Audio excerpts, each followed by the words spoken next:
All right, hi guys. We're out here inspecting an '06 Freightliner FLD.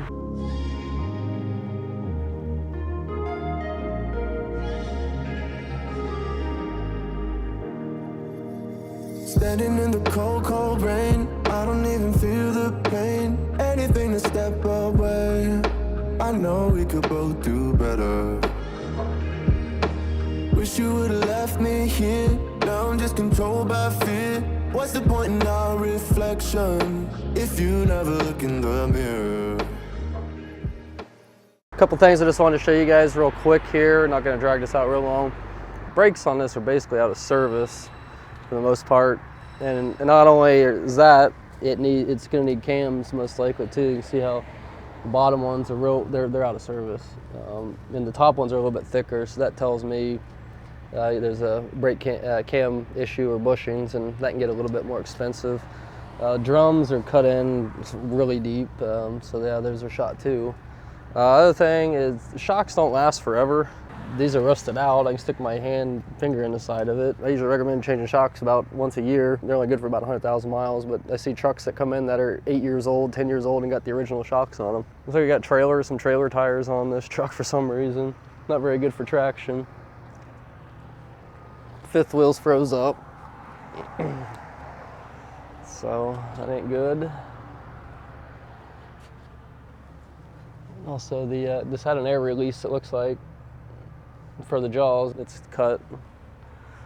And also, if somebody buys this truck and they're wondering why their bunk don't have no heat in it,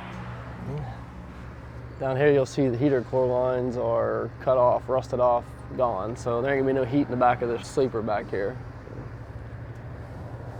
A lot of corrosion.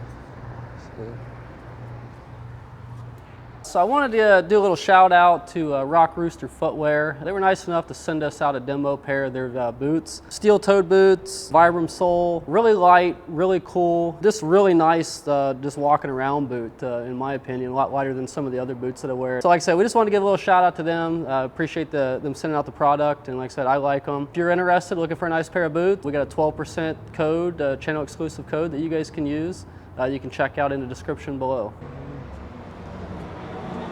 Yeah, a lot of corrosion up here. And then this truck, when we drove it, we took it out on the highway. It had pretty bad handleability, I guess you could say, in the front end. So I think it probably needs a set of kingpins. You can't tell by they're wearing pretty hard on this edge of the tire. It was just real sloppy, the front end of it. All right, so obviously this is the engine. This is the heart and soul of the truck. Series 60 Detroit, pretty good engine. This one was actually, I think they had this advertised as a 475, but it's actually a 415 horsepower. I confirmed that with my software computer as well, that it is a 515. The engine and training everything drove out pretty nice. Had pretty good power, bobtailing. It was a small leak up here on the front structure, looks like. But yeah, not too bad of a runner. We took oil samples, coolant samples, so we'll see what those come back as. So we're inside the truck, obviously. Got some little, I don't know what they got going on in here. There's some little T's hooked into each other and all this stuff, but there's some air leaks in there. The air conditioning wasn't working on this truck also. I'm kind of turned off by a truck when I see like all these knobs and stuff are broken off. It's just, I think that just shows possibly the type of person that owned it before, didn't really care. So I mean, if you're breaking stuff off your dash and all that and not fixing it, then you're probably not going to fix other stuff outside the truck as well. On these FLDs, they've got these wing windows here. It's all rusted out down there. I'd be afraid to even try opening that. The other one's even worse on the other side. But that's just a few things. Like I said, the interior condition tells me a lot, about the people that have driven it and owned it. I mean, what kind of care they put into it. Usually if you see a nice, well taken care of interior, a lot of times they're going to take better care of the outside as well. So when you see something that's just like, look at this steering wheel, I mean,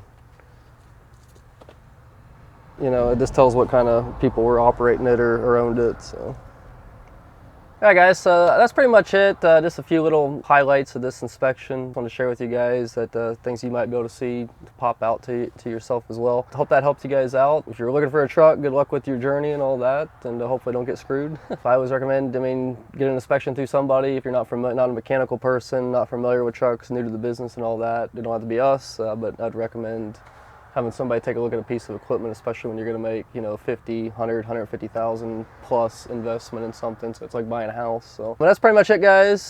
Thanks for watching. Thanks for all the support. Subscribe if you haven't already. Hit the bell for the updates and like the video. So see you next time.